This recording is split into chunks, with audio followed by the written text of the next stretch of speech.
जय श्री कृष्णा। राधे राधे। प्रेम से बोलिए श्री लक्ष्मी नारायण भगवान की जय। प्रिय भक्तजनों, आप सभी को माघ मास की सठशिला एकादशी व्रत की हार्दिक शुभकामनाएं। जो भी भक्त इस एकादशी का उपवास रखते हैं और सच्चे मन से विष्णु भगवान की पूजा करते हैं, उन्हें जीवन में अच्छी सेहत और सुख समृद्धि प्राप्त होती है। तो आज के इस वीडियो में आप सुनेंगे एकादशी व्रत की बड़ी ही दुर्लभ और पौराणिक कथा। आज के दिन एकादशी माता और सठशिला एकादशी की पवित्र कथा को सुनने से मनुष्य के सभी पाप और संकट कट जाते हैं और मनोकामनाओं की पूर्ति होती है, बैकुंठ की प्राप्ति होती है। तो सभी लोग बड़ी श्रद्धा और प्रसन्नचित मन से इस कथा को पूरा अवश्य सुनिएगा। तो प्रेम से बोलिए श्री लक्ष्मी नारायण भगवान की जय। जब भगवान श्री कृष्ण के मुख से एकादशी व्रत का महात्म सुनकर श्रद्धा पूर्वक उन्हें प्रणाम करते हुए धर्मराज युधिष्ठिर ने कहा, हे केशव, आपके श्री मुख से एकादशी की कथाएं सुनकर मुझे असीम आनंद की प्राप्ति हुई है। हे मधुसूदन, कृपया करके अन्य एकादशियों का महत्व सुनाने की कृपया करें। तब भगवान श्री कृष्ण मुस्कुराते हुए धर्मराज से कहने लगे, हे धर्मराज, आज मैं माघ मास की कृष्ण पक्ष की सठशिला एकादशी की व्रत कथा कहता हूँ। तुम इसे ध्यान पूर्वक सुनो। एक समय दालभ्य ऋषि ने पुलस्त्य ऋषि से पूछा, हे ब्राह्मण, पृथ्वी लोक में मनुष्य ब्रह्म हत्या आदि महान पाप करते हैं। प्राय धन की चोरी तथा दूसरे की उन्नति देखकर ईर्ष्या करते हैं। साथ ही अनेक प्रकार के बुरे कार्यों में फंसे रहते हैं, फिर भी उनको नरक प्राप्त नहीं होता। इसका क्या कारण है? वह न जाने कौन सा दान पुण्य करते हैं जिसके करने से उनके सारे पाप नष्ट हो जाते हैं। यह सब कृपया पूर्वक आप कहिए। तब पुलस्त्य मुनि कहने लगे, हे महानुभाव, आपने अत्यंत गंभीर प्रश्न पूछा है। इससे संसार के जीवों का अत्यंत भला होगा। इस भेद को ब्रह्मा, विष्णु, रुद्र तथा इंद्र आदि भी नहीं जानते, परंतु मैं आपको यह गुप्त तत्व अवश्य बताऊंगा। उन्होंने कहा कि माघ मास लगते ही मनुष्य को स्नान आदि करके शुद्ध रहना चाहिए। इंद्रियों को वश में कर काम, क्रोध, लोभ, मोह, अहंकार, ईर्ष्या तथा द्वेष आदि का त्याग करके भगवान का स्मरण करना चाहिए। पुष्य नक्षत्र में गोबर, कपास, तिल मिलाकर उनके कंडे बनाने चाहिए। उन कंडों से 108 बार हवन करना चाहिए। उस दिन मूल नक्षत्र हो और एकादशी तिथि हो तो अच्छे पुण्य देने वाले नियमों को ग्रहण करके स्नान आदि नित्य क्रिया से निर्वृत्त होकर सब देवताओं श्री भगवान का पूजन करें और एकादशी व्रत धारण कर रात्रि को जागरण भी करना चाहिए। उसके दूसरे दिन धूप, दीप, नैवेद्य आदि से भगवान का पूजन करके खिचड़ी का भोग लगाए। इसके बाद पेठा, नारियल, सीताफल या सुपारी का अर्घ देकर स्तुति करनी चाहिए। हे भगवान, आप असरणों को शरण देने वाले हैं, आप उद्धार कीजिए। हे पुंडरीकाक्ष, हे कमल नेत्रधारी, हे विष्णु भगवान, हे जगत गुरु, आप लक्ष्मी जी सहित इस तुच्छ अर्घ को स्वीकार करें। इसके बाद में जल से भरा हुआ घड़ा ब्राह्मण को दान करें तथा ब्राह्मण को श्यामा गाय और तिल का पात्र देना भी उत्तम है। तिल का स्नान और भोजन दोनों ही श्रेष्ठ है। इस प्रकार जो मनुष्य जितने तिलों का दान करता है वह उतने ही 1000 वर्ष स्वर्ग में वास करता है। तिल का स्नान, तिल का उपटन, तिल का हवन, तिल का तर्पण, तिल का भोजन और तिलों का दान, यह तिल के 6 प्रकार हैं। इनके प्रयोग के कारण यह सठशिला एकादशी कहलाती है। इस व्रत के करने से अनेक प्रकार के पाप नष्ट हो जाते हैं। इतना कहकर पुलस्त्य ऋषि कहने लगे कि अब मैं तुमसे इस एकादशी की कथा कहता हूँ। एक समय नारद जी ने भगवान श्री विष्णु से यही प्रश्न किया था और भगवान ने जो सठशिला एकादशी का महात्म नारद जी से कहा था सो मैं तुमसे कहता हूँ। भगवान ने नारद जी से कहा कि हे नारद, मैं तुमसे सत्य घटना कहता हूँ, ध्यान पूर्वक सुनो।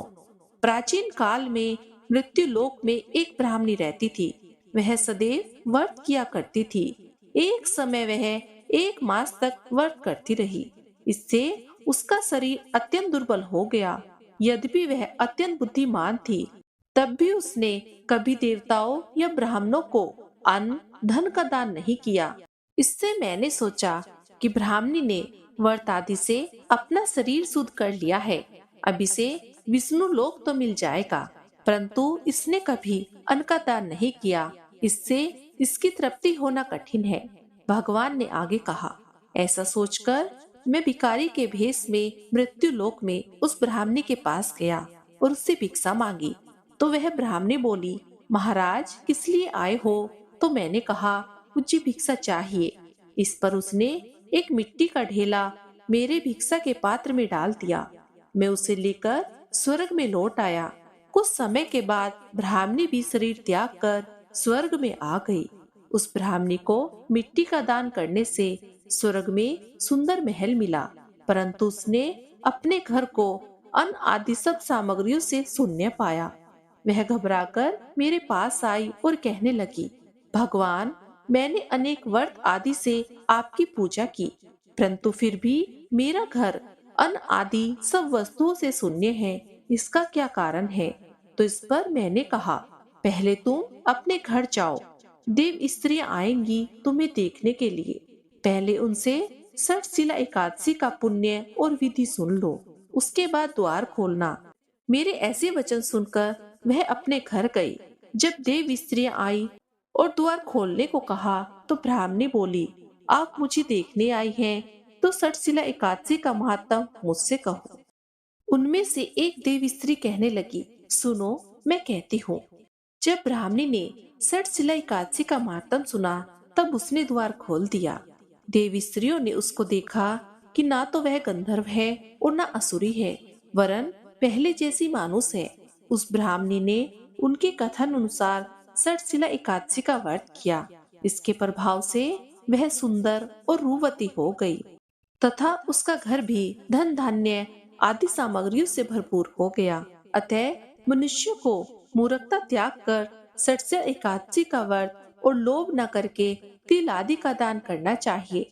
इससे दुर्भाग्य, दरिद्रता तथा अनेक प्रकार के कष्ट दूर होकर मोक्ष की प्राप्ति हो जाती है। इससे यह भी सिद्ध होता है कि मनुष्य अपने जीवन में जो और जिस जिस वस्तु का दान करता है, शरीर त्यागने के बाद उसे फल भी वैसा ही प्राप्त होता है। इसलिए धार्मिक कार्यों के साथ साथ हमें दान पुण्य जैसे कार्य भी अवश्य करने चाहिए। तो प्रेम से बोलिए, भगवान श्री लक्ष्मी नारायण की जय। एकादशी माता की जय। हे प्रिय भक्तों, आइए अब सुनते हैं सब मनोकामनाओं की पूर्ति करने वाली बड़ी ही सुंदर कथा। इस कथा को पूरा अवश्य सुनिएगा। एक बार माता लक्ष्मी भगवान विष्णु जी से पूछती हैं कि हे स्वामी, तुलसी के पास दीपक जलाने का क्या महत्व है और रोज शाम के समय तुलसी के पास दीपक क्यों जलाया जाता है? इससे मनुष्य को कौन सा फल प्राप्त होता है? तुलसी के पास दीपक जलाने की क्या विधि है और दीपक जलाते समय कौन से मंत्र का उच्चारण करना चाहिए? कृपया करके आप मुझे विस्तार से बताइए। तब भगवान विष्णु जी कहते हैं, हे देवी लक्ष्मी, आज आपने समस्त मानव जाति के कल्याण के लिए बहुत ही महत्वपूर्ण प्रश्न किया है। आपके इस प्रश्न का उत्तर देने से पहले मैं आपको एक प्राचीन कथा सुनाता हूँ, जिससे आपको सभी प्रश्नों के उत्तर मिल जाएंगे। इसलिए आप इस कथा को ध्यान पूर्वक सुनिए। इस कथा को ध्यान से पूरा सुनने मात्र से ही मनुष्य को 100 वर्षों तक तुलसी के पास दीपक जलाने का पुण्य फल प्राप्त होता है। फिर माता लक्ष्मी कहती है, हे स्वामी, मैं इस कथा को सुनने के लिए उत्सुक हूँ। कृपया आप इस कथा को सुनाना प्रारंभ कीजिए। हे प्रिय भक्तों, तब भगवान विष्णु जी माता लक्ष्मी को वह कथा सुनाने लगते हैं। हे देवी लक्ष्मी, पूर्व काल की बात है। दक्षिण दिशा में तुंगभद्रा नाम की एक बहुत बड़ी नदी है। इस नदी के किनारे पर हरिहर नाम का एक अत्यंत सुंदर नगर बसा हुआ है। उसी नगर में काशी नाम के एक ब्राह्मण निवास करते थे। वे अत्यंत गुणवान, चरित्रवान, धर्म कार्य करने वाले तथा वेदों के मार्ग पर चलने वाले थे। उन्होंने समस्त शास्त्रों का अध्ययन किया था। उस ब्राह्मण की एक पत्नी थी। जिसे लोग दुराचारणी कहकर पुकारते थे, क्योंकि उसके कर्म भी उसके नाम के अनुसार थे। वह सदैव ही अपने पति को अपमानित करती रहती थी। वह अपने पति के लिए कटु अर्थात कठोर शब्द कहती थी, पति को भयंकर दुख देती थी, पति के लिए कभी भी भोजन नहीं बनाती थी। उसने अपने पति के साथ कभी शेयर नहीं किया, कभी उसके साथ प्रेम से व्यवहार नहीं किया। पति के मित्र परिवार के लोग जब घर पर आते तो वह स्त्री उनको अपमानित करके भगा दिया करती थी और स्वयं काम भोग से उन्मत्त होकर निरंतर अन्य व्यभिचारिणी स्त्रियों के साथ घूमा करती थी। उसका मन पति को छोड़कर प्राय पुरुषों में लगा रहता था। उसने कभी अपने पति से प्रेम से बात नहीं की, किंतु प्राय पुरुषों के संग बैठकर बातें किया करती थी। प्राय पुरुषों को मोहित करने के लिए सज धज कर गाँव में घूमने जाया करती थी। कभी वह किसी वन में किसी वृक्ष के नीचे खड़ी रहकर सुंदर पुरुषों की राह देखने लगती और किसी दुष्ट पुरुष को मोहित करके उसके संग भोग विलास किया करती थी। एक दिन वह दुराचारणी स्त्री वन में जाकर एक वृक्ष के नीचे खड़ी हो गई। उसका मन काम वासना से भरा हुआ था। वह किसी सुंदर कामी पुरुष की राह देख रही थी, किंतु बहुत समय निकलने के बाद भी उस स्थान पर कोई पुरुष नहीं आया। इसलिए वह अत्यंत दुखी हो गई और प्रियतम की खोज में इधर उधर देखने लगी। उस दिन उसका सारा परिश्रम व्यर्थ हो गया। वह वहाँ खड़ी होकर नाना प्रकार की बातें कहकर विलाप करने लगी। आज तो इस मार्ग में कोई भी सुंदर पुरुष नहीं आया। अब मैं कैसे अपनी काम वासना को शांत करूं? यह कहकर वह जोर जोर से विलाप करने लगी। उस जंगल में एक भयानक बाघ निवास करता था। उस पापनी स्त्री की आवाज सुनकर वह जाग गया और उछलकर उस स्त्री का भक्षण करने के लिए उसके सामने आ गया। उस भयंकर बाघ को देखकर उस स्त्री के पसीने छूटने लगे। वह भय से थरथर कांपने लगी। वह स्त्री कुछ करती, इतने में ही उस बाघ ने अपने पंजों से उसे घायल कर दिया और वह स्त्री जमीन पर गिर पड़ी। जमीन पर गिरते ही वह स्त्री चिल्लाते हुए बोली, अरे बाघ, तू किस लिए यहाँ पर आया है? तू मुझे क्यों मार रहा है? तू मुझे छोड़ दे। मेरा भक्षण करके तुम्हें क्या मिलेगा? उस स्त्री की यह बात सुनकर वह भयानक बाघ अक्षण भर के लिए रुक गया और हंसते हुए बोला, हे दुष्टा, आज विधाता ने तुझे मेरा ग्रास नियुक्त किया है। तुझ जैसी पापनी स्त्री का भक्षण करना ही मेरा काम है, तभी मुझे इस शरीर से मुक्ति मिलेगी। वह स्त्री कहने लगी, हे बाघ, तुम कौन हो? मुझे सच सच बताओ, तुम्हें किस कारण से बाघ की योनि में जन्म लेना पड़ा और तुम मुझ जैसी स्त्री का भक्षण क्यों करना चाहते हो? पहले मुझे सारी बात बताओ और फिर मेरा भक्षण कर लेना। फिर बाघ कहने लगा, हे पापनी, मैं तुझे पूर्व जन्म का वृतांत सुनाता हूँ, जिस कारण से मुझे बाघ बनना पड़ा। पूर्व काल में दक्षिण देश में एक नदी थी। उस नदी के तट पर एक नगरी बसी हुई थी। उस नगरी में मैं निवास करता था। मैं एक ब्राह्मण का पुत्र था और नदी के किनारे बैठकर यज्ञ आदि कार्य किया करता था। मैंने उस जन्म में अनेक पापियों के लिए यज्ञ किया, उन पापियों के घर का भोजन किया। मैंने धन के लोभ से अनेक पापियों के लिए कार्य किया। जिन वस्तुओं का दान ब्राह्मण को नहीं लेना चाहिए, उन वस्तुओं का दान भी मैंने ग्रहण किया और दूसरों से धन लेता था, लेकिन कभी वापस नहीं करता था। इस प्रकार से पाप करते हुए मुझे बहुत साल बीत गए और मैं वृद्ध हो गया। मेरे बाल सफेद हो गए, मुंह के सारे दांत गिर गए, लेकिन फिर भी मेरी दान लेने की आदत नहीं छूटी और मैं पाप करता चला गया। फिर एक दिन मैं धन के लोभ से नदी के किनारे गया और अन्य धूर्त ब्राह्मणों के साथ मिलकर हमने लोगों को ठगा। झूठे मंत्र वचन बोलकर हमने बिना विधि विधान किए ही देवी देवताओं का पूजन किया और बहुत सारा धन दान में ले लिया।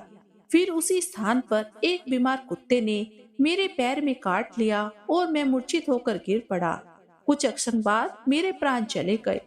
फिर यम के दूत उस स्थान पर प्रकट हुए और मुझे पकड़कर यमपुरी ले गए। यहाँ पर यमराज ने चित्रगुप्त से मेरे कर्मों का लेखा जोखा निकालने के लिए कहा। फिर चित्रगुप्त कहने लगे, हे धर्मराज, इस ब्राह्मण ने घोर पाप किए हैं। इसने दूसरों से झूठ कहकर धन लूटा है।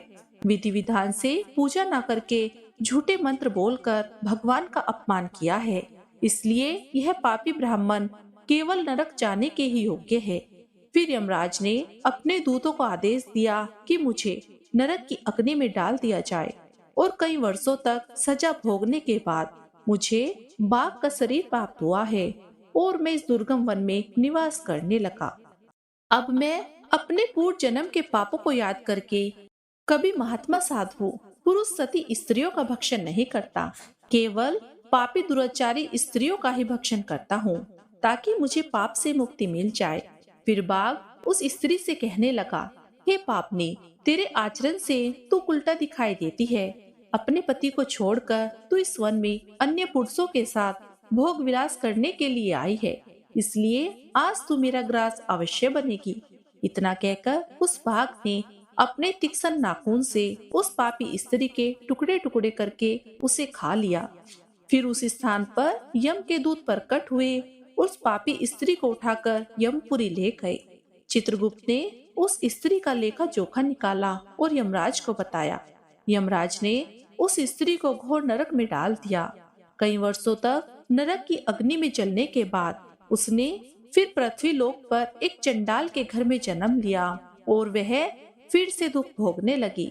इस दुख को सहन करते करते एक दिन वह तीर्थ में स्नान करने के उद्देश्य से अनंतपुरा में चली गई। वहां पर एक आश्रम के बाहर निवास करने लगी। वहां उस आश्रम में एक तुलसी का पौधा था। अन्य स्त्रियों को वहां पर तुलसी के पास दीपक जलाते हुए देखकर उस पापी स्त्री ने भी वही किया। उसने भी तुलसी के पौधे के पास एक दीपक जला दिया। फिर उसी रात हृदयाघात से उसकी मृत्यु हो गई और यमराज के दूत उसे ले जाने के लिए वहां पर प्रकट हुए। जैसे ही यम के दूत उस पापी स्त्री को पासे में बांध कर ले जाने लगे, तभी भगवान विष्णु के दो पार्षद उस स्थान पर प्रकट हुए और उन्होंने उन दोनों को रोक लिया और कहने लगे, हे दूतों, तुम स्त्री को छोड़ दो, यह नरक जाने के योग्य नहीं है। तुम किसके आदेश से ऐसा अधर्म कर रहे हो? तब उन यमदूतों ने कहा, हम धर्मराज के आदेश से इसे लेने आए हैं, किंतु आप हमें किस कारण से रोक रहे हैं? यह स्त्री तो अत्यंत पापी है। तब भगवान विष्णु के पार्षद कहने लगे, यह स्त्री तो विष्णु भगत है, यह नरक जाने योग्य नहीं है।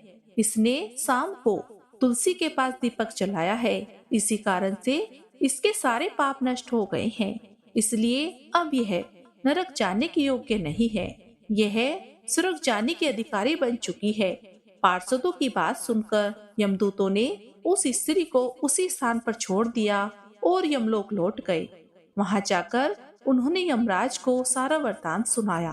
फिर भगवान विष्णु के पार्षद उस स्त्री को दिव्य विमान में बिठाकर स्वर्ग लोक में ले गए। हे प्रिय भक्तों, आगे विष्णु भगवान कहते हैं, हे देवी लक्ष्मी, इस प्रकार से तुलसी के पास केवल दीपक जलाने मात्र से ही मनुष्य के सभी पाप नष्ट हो जाते हैं। जो स्त्री नित्य शाम को तुलसी के पास दीपक जलाती है, वह सौभाग्यशाली बनती है। उसके पूर्व जन्मों के सभी पाप नष्ट हो जाते हैं। उसे सुख समृद्धि की प्राप्ति होती है। भगवान विष्णु कहते हैं, हे देवी लक्ष्मी, हजारों अमृत के घोड़ों से नहाने पर भी श्री हरि विष्णु को उतनी तृप्ति नहीं होती जितनी वे मनुष्य के द्वारा तुलसी का एक पत्ता चढ़ाने से प्राप्त करते हैं।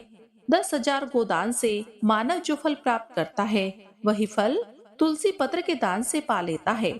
जो मृत्यु के समय अपने मुख में तुलसी पत्र का जल पान करता है, वह संपूर्ण पापों से मुक्त होकर भगवान श्री हरि विष्णु के धाम को जाता है। हिंदू धर्म में तुलसी के पौधे का महत्व सबसे अधिक है। इसकी सबसे पहले पूजा भगवान विष्णु जी ने की थी। भगवान विष्णु कहते हैं, जिस प्रकार से देवी लक्ष्मी से बैकुंठ को ऐश्वर्य प्राप्त होता है, उसी प्रकार से बैकुंठ में तुलसी के कारण ही पवित्रता प्राप्त होती है। मृत्यु लोक पर जिस स्थान पर भी तुलसी का पौधा होता है, उस स्थान पर कभी भी बुराई का वास नहीं होगा। ऐसा स्थान सबसे अधिक पवित्र होगा। इसी कारण से हमें हमारे घर में तुलसी का पौधा अवश्य लगाना चाहिए। हे प्रिय भक्तों, इस प्रकार से भगवान विष्णु ने माता लक्ष्मी को तुलसी के पास दिया जलाने का महत्व बताया। तो प्रेम से बोलिए श्री लक्ष्मी नारायण भगवान की जय। श्री तुलसी शालिग्राम भगवान की जय। हे प्रिय भक्तों, आइए अब सुनते हैं एकादशी माता और तुलसी माता की कथा को। इन कथाओं को सुनने से ही एकादशी का व्रत पूर्ण माना जाता है और भक्तों की सभी मनोकामनाओं की पूर्ति होती है। एक बार की बात है, एक बुढ़िया माता ने एकादशी का उपवास रखा। वह बड़े ही भक्ति भाव से एकादशी की पूजा किया करती थी।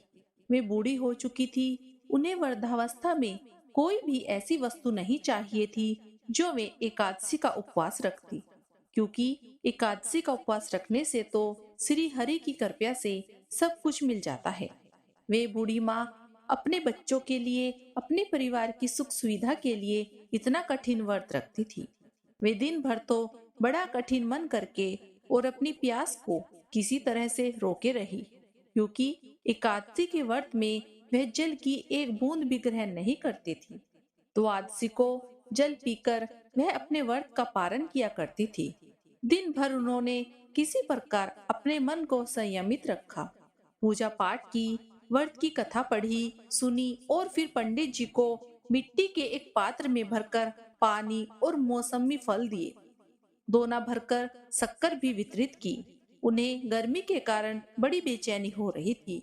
एक तो निराहार और निर्जल रहकर उपवास रखा था और ऊपर से प्यास भी अधिक सता रही थी। इसी कारण उन्होंने सोचा कि चलो पानी में बैठूं, शायद थोड़ी शांति मिले। यह सोचकर मैं पानी में बैठी रही, पानी से बार बार कुल्ला करती रही और मुंह हाथ धोती रही। तब कहीं जाकर उन्हें थोड़ा बहुत चैन मिला। एक तो धूप तेज पड़ रही थी, इस कारण बूढ़ी माँ का मुंह सूखा जा रहा था। बूढ़ी माँ बड़ी बेचैन हो रही थी। एक तो बुढ़ापा, दूसरा यह भयंकर गर्मी। बुढ़ापे की तो स्थिति ही कुछ ऐसी होती है, बड़ी मुश्किल से धीरज बन पाता है। अब किसी प्रकार रो धोकर दिन कट पाया। अब बूढ़ी माँ के सामने पहाड़ सी लंबी रात थी, जिसका कट पाना बड़ा ही मुश्किल दिखाई दे रहा था। चारपाई पर पड़ी हुई बूढ़ी माँ को किसी प्रकार भी शांति नहीं मिल रही थी। बार बार प्यास के मारे गला सूख रहा था और वे इस प्रकार बेचैन होकर करवटें बदलती जा रही थी। कई बार उठकर वे घर के बाहर जाती, फिर अंदर आ जाती। ना उन्हें घर के अंदर शांति मिल रही थी और ना ही बाहर। वे पड़ी पड़ी एकादशी माता को याद करती रही और मन में ध्याती रही कि हे माँ, आप मेरी लाज रखिए, आप ही मुझे शक्ति दीजिए ताकि मैं भली भांति आपका व्रत कर सकूं और यह पहाड़ सी रात सुकून से बीत जाए। प्यास के कारण बूढ़ी माँ की बेचैनी तो बढ़ती जा रही थी। उन्हें धैर्य रखने का बहुत प्रयास किया, लेकिन आखिरकार उनकी सहन शक्ति की सीमा टूट गई और वे घबराकर प्यास के मारे एकदम चिल्ला पड़ी, बचाओ बचाओ। बूढ़ी माँ का चिल्लाना सुनकर उनके परिवार के सभी सदस्य उनके आसपास इकट्ठा हो गए और बूढ़ी माई की चारपाई के पास पहुंच गए। सब बोले, अम्मा जी क्या हुआ? आप क्यों चिल्ला रही हो? और जब आपसे व्रत नहीं रखा जाता तो इस बुढ़ापे में इतना कठिन व्रत क्यों करती हो? अम्मा जी, अगर शरीर में ताकत है तभी तो भक्ति हो पाएगी। आप पानी पी लीजिए।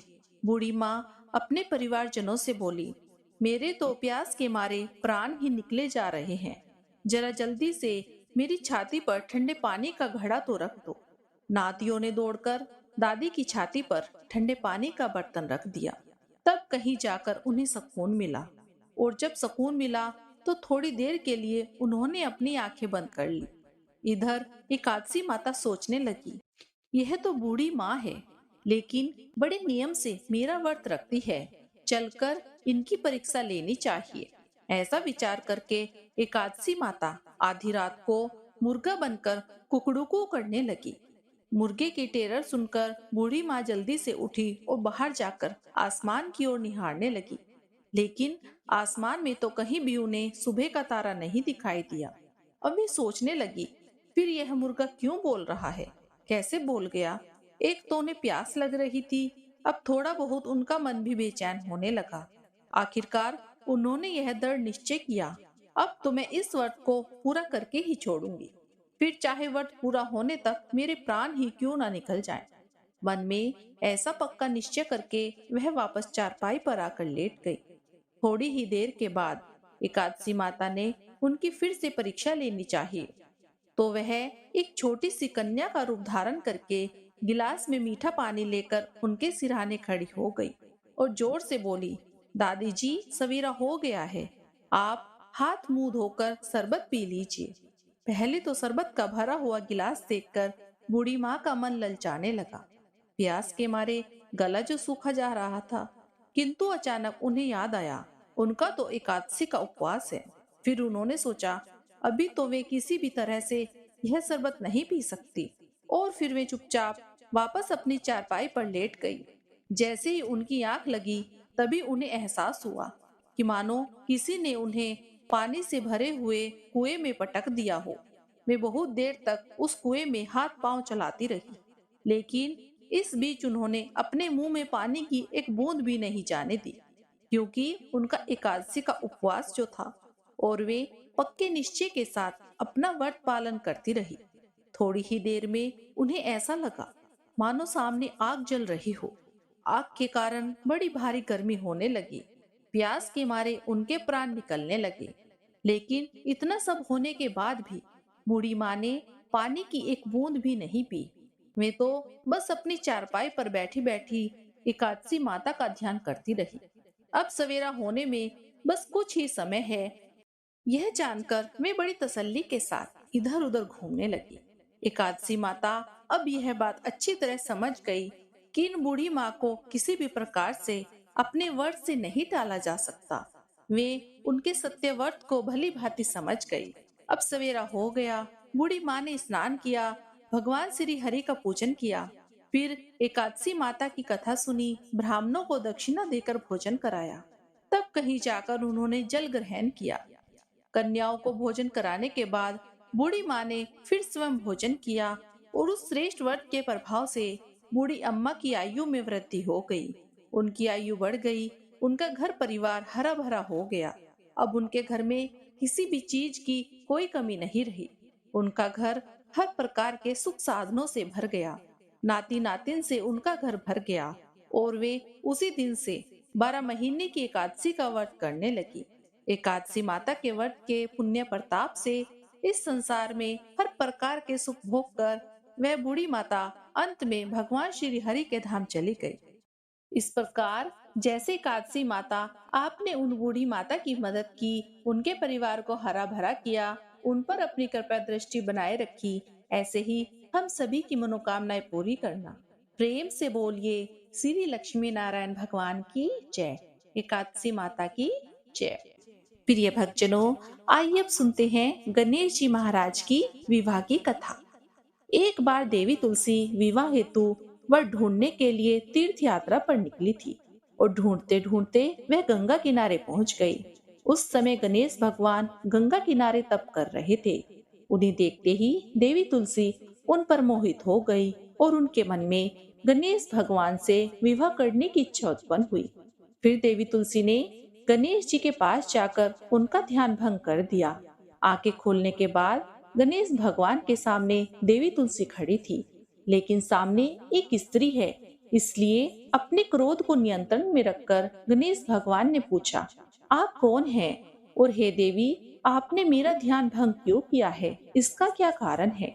तो जवाब में देवी तुलसी ने अपने परिचय के साथ गणेश जी से विवाह करने की बात की। उत्तर में गणेश भगवान जी बोले, हे देवी, मैं ब्रह्मचारी हूँ, इस वजह से मैं विवाह नहीं कर सकता। अपने विवाह प्रस्ताव के लिए ना सुनने के बाद देवी तुलसी क्रोधित हो गई, और उन्होंने गणेश जी को श्राप दे दिया कि उनका ब्रह्मचर्य टूटेगा और उनके 2 विवाह होंगे। इस बात पर गणेश भगवान भयंकर क्रोधित हो उठे, क्योंकि एक तो वह स्त्री है, इसलिए ध्यान भंग करने पर भी गणेश जी ने कुछ नहीं कहा, और इतनी विनम्रता से बात करने पर भी उन्हें श्राप दिया गया।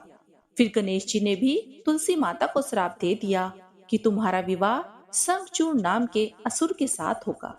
एक देवी होकर भी उनका विवाह एक राक्षस से होगा। यह जानकर देवी तुलसी विचलित हो गई, और विनायक जी से इस कठोर श्राप से मुक्ति दिलाने की अक्षमा याचना करने लगी। फिर गणेश जी को तुलसी देवी पर दया आ गई। वे बोले कि मेरा श्राप तो बदल नहीं सकता, वह तो सच होकर ही रहेगा। लेकिन अगले जन्म में तुम एक पेड़ बनोगी और भगवान विष्णु जी को अत्यंत प्रिय होगी। उनकी पूजा में भी तुम्हारा एक महत्वपूर्ण स्थान होगा और कलयुग के मनुष्य को तुम मोक्ष का मार्ग दिखाओगी। लेकिन तुमने मेरा तप भंग किया है और मुझे ब्रह्मचारी होकर भी 2 विवाह का श्राप दिया है, इसलिए मेरी किसी भी प्रकार की पूजा में तुम निषेध रहोगी। इस प्रकार देवी तुलसी भगवान गणेश जी की पूजा में निषिद्ध हो गई। तो प्रिय भक्तजनों, इस प्रकार से अब गणेश जी के विवाह का समय आता है। गणेश भगवान का मुख हाथी का है और एक दांत भी टूटा हुआ है। इन्हीं 2 कारणों की वजह से उनका विवाह नहीं हो पा रहा था। इस बात से गणेश जी महाराज अक्सर नाराज रहा करते थे। एक दिन एक देवता के आग्रह पर विनायक जी उनके विवाह में अपनी उपस्थिति दर्शाने गए। विवाह स्थल पर पहुंचने के बाद कुछ देवताओं ने मिलकर गणेश भगवान का समय पर विवाह न होने के कारण उपवास किया, जिससे गणेश जी बहुत अधिक नाराज हो गए। उसी दिन उन्होंने ठान लिया कि जब तक मेरा विवाह नहीं होगा तब तक मैं किसी भी देवता का विवाह नहीं होने दूंगा।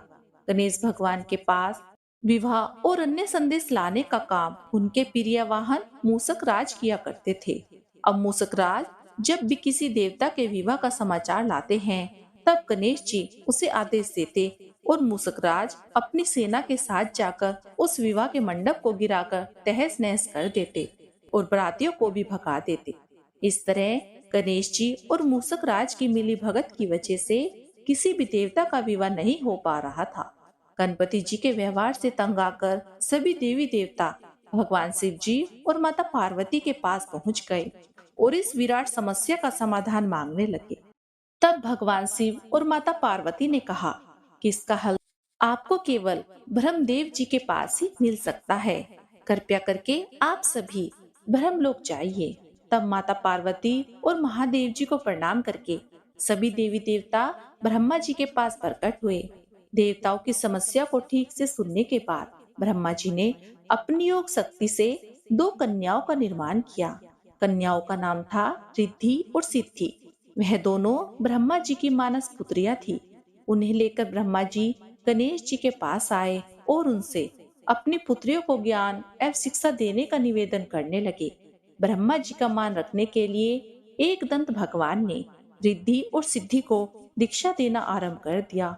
और फिर उस दिन के बाद से जब भी मूसक राज किसी विवाह की खबर लाते, उस वक्त रिद्धि और सिद्धि गणेश जी को अपनी बातों में उलझाकर रखती और दूसरी तरफ देवताओं का विवाह संपन्न हो जाता। एक दिन बुद्धि के देवता भगवान गणेश जी को यह सारी बात समझ आ गई, लेकिन उनके क्रोध में आने से पहले ही ब्रह्मदेव अपनी दोनों पुत्रियों के साथ वहां प्रकट हो गए। रिद्धि और सिद्धि को सामने देखते ही गणेश जी का क्रोध बढ़ने लगा, किंतु विनायक जी के मुख से कोई भी शब्द निकलने से पहले ही भगवान ब्रह्मदेव ने कहा, हे गणेश जी, आपने स्वयं ही मेरी पुत्रियों को शिक्षा दी है। अब मुझे इन दोनों के विवाह योग्य कोई वर नहीं मिल रहा है। आपसे मेरी विनती है, आप ही रिद्धि और सिद्धि से विवाह करके मुझे धन्य कीजिए। परम पिता ब्रह्मदेव जी की शांत वाणी को सुनकर गणेश जी का क्रोध शांत हो गया और वे उस विवाह प्रस्ताव के लिए हंसी खुशी राजी हो गए। विवाह के बाद अपने दोनों पत्नियों से उन्हें 2 पुत्र प्राप्त हुए, जिनका नाम रखा गया शुभ और लाभ। तो प्रेम से बोलिए गजानन भगवान की जय। प्रिय भक्तजनों, अब सुनते हैं तुलसी माता के जन्म की कथा। एक बार भगवान शिव के नेत्र से तेज रूपी भयानक ज्वाला निकली, जिसे सृष्टि की रक्षा के लिए भगवान शिव ने समुद्र में डाल दिया। भगवान शिव से निकले उस महान तेज से एक बालक का जन्म हुआ, जो बहुत ही तेजस्वी और शक्तिशाली था। जल में जन्म होने के कारण उस बालक का नाम जलंधर पड़ा। कालांतर में जलंधर असुरों का राजा बना। जलंधर का विवाह दैत्यराज कालमी की पुत्री वृंदा के साथ हुआ। वृंदा परम ईश्वर भक्त और पतिव्रता स्त्री थी। जब भी जलंधर युद्ध में जाता, तब वृंदा पति की रक्षा के लिए भगवान के ध्यान में लीन हो जाया करती थी और जलंधर पतिव्रता स्त्री के तेज से युद्ध में सुरक्षित रहता था। एक बार स्वर्ग का आधिपत्य पाने के लिए जलंधर असुरों की विशाल सेना के साथ देवताओं से जा भिड़ा। जलंधर के नेतृत्व में असुरों ने देवताओं को पराजित कर दिया। स्वर्ग पर असुरों का राज हो गया। देवतागण भागे भागे देवगुरु बृहस्पति जी के पास पहुँचे। बृहस्पति जी के कहने पर देवतागण भगवान विष्णु जी की शरण में पहुँचे। देवताओं की प्रार्थना सुनकर भगवान विष्णु उनकी सहायता के लिए जलंधर से युद्ध करने के लिए गए, पर भगवान विष्णु शिव के तेज से उत्पन्न जलंधर को पराजित नहीं कर सके और उसे वर मांगने को कहा। फिर जलंधर ने बड़ी ही चालाकी से भगवान विष्णु को लक्ष्मी सहित अपने महल में रहने का आग्रह किया, जिसे भगवान विष्णु मना नहीं कर सके। इस तरह से जलंधर ने भगवान श्री हरि विष्णु से भी अभय प्राप्त कर लिया। इसके बाद हार कर देवतागण गुरु बृहस्पति जी के साथ भगवान शिव की शरण में गए। देवताओं की सहायता के लिए भगवान शिव जलंधर से युद्ध करने के लिए गए और भगवान शिव भी उसे पराजित नहीं कर सके, क्योंकि वृंदा का सती तेज उसकी रक्षा करता था। भगवान विष्णु शिव जी के पास पहुँचे और कहा, हे देव, जो आप अपने तेज से जलंधर को पराजित नहीं कर पा रहे हैं, उसका कारण जलंधर की पतिव्रता स्त्री सतीत्व की शक्ति है। आप जलंधर से युद्ध करें और मैं वृंदा का ध्यान भटकाने का प्रयत्न करता हूँ, क्योंकि जलंधर का वध करना सृष्टि के कल्याण के लिए अति आवश्यक है। यह कहकर भगवान श्री हरि विष्णु जलंधर का रूप धारण करके उसके महल में पहुँचे। तब वृद्धा अपने पति को आया हुआ समझकर तब छोड़कर उनकी सेवा सत्कार में लग गई। इधर युद्ध में भगवान शिव ने जलंधर का वध कर दिया। जलंधर का वध होते ही दूत वृंदा को खबर देने पहुँचे। तब वृंदा समझ गई कि उसके साथ छल हुआ है। तब वृंदा ने भगवान विष्णु को अपने असली रूप में आने को कहा और क्रोध में आकर वृंदा ने भगवान विष्णु को श्राप दे दिया कि आपने एक सती स्त्री का सतीत्व भंग करने का अपराध किया है, इसलिए तुम हृदयहीन पत्थर हो जाओ। भगवान विष्णु ने वृंदा के श्राप को सिरोधार्य कर लिया और कहा, हे देवी वृंदा, तुम्हारे तथा जलंधर के कल्याण के लिए मुझे ऐसा करना पड़ा। तुम दोनों को श्राप मुक्त करना था। तुम भी अब अपना शरीर त्याग कर तुलसी बिरवा के रूप में जन्म लोगी और मेरी पूजा तुलसी दल से होगी। मैं शालिग्राम पत्थर बनूंगा। मेरे शीश पर तुम आदर से विराजमान होगी। तुम्हारे पति की हड्डियों के चूरन से शंख की उत्पत्ति होगी। उस शंख ध्वनि से देवताओं तथा मेरी पूजा आराधना होगी। जहाँ शंख ध्वनि होगी वहाँ मंगल में विराजमान रहूंगा। तुमने पूर्व जन्म में बद्री वन में मुझे पाने के लिए बड़ी तपस्या की थी। अब अगले जन्म में मैं नारायण प्रस्थ के रूप में बद्रीनाथ वन में स्थापित होऊंगा और मेरी पूजा अर्चना फल फूल से ना होकर तुम्हारे तुलसी दल से होगी। मेरे शीश पर विराजमान होकर तुम मुझसे भी ऊंचा पद प्राप्त करोगी। हे प्रिय भक्तों, इसके बाद वृद्धा योगा अग्नि में भस्म हो गई। तब उसी भस्म से एक पौधा उत्पन्न हुआ जिसे तुलसी कहा गया। प्रिय भक्तजनों, भगवान विष्णु के शालिग्राम स्वरूप से तुलसी विवाह की परंपरा तभी से प्रारंभ हुई है। इस प्रकार से भगवान विष्णु ने तुलसी का उद्धार किया। तो प्रेम से बोलिए श्री लक्ष्मी नारायण भगवान की जय। श्री तुलसी शालिग्राम की जय।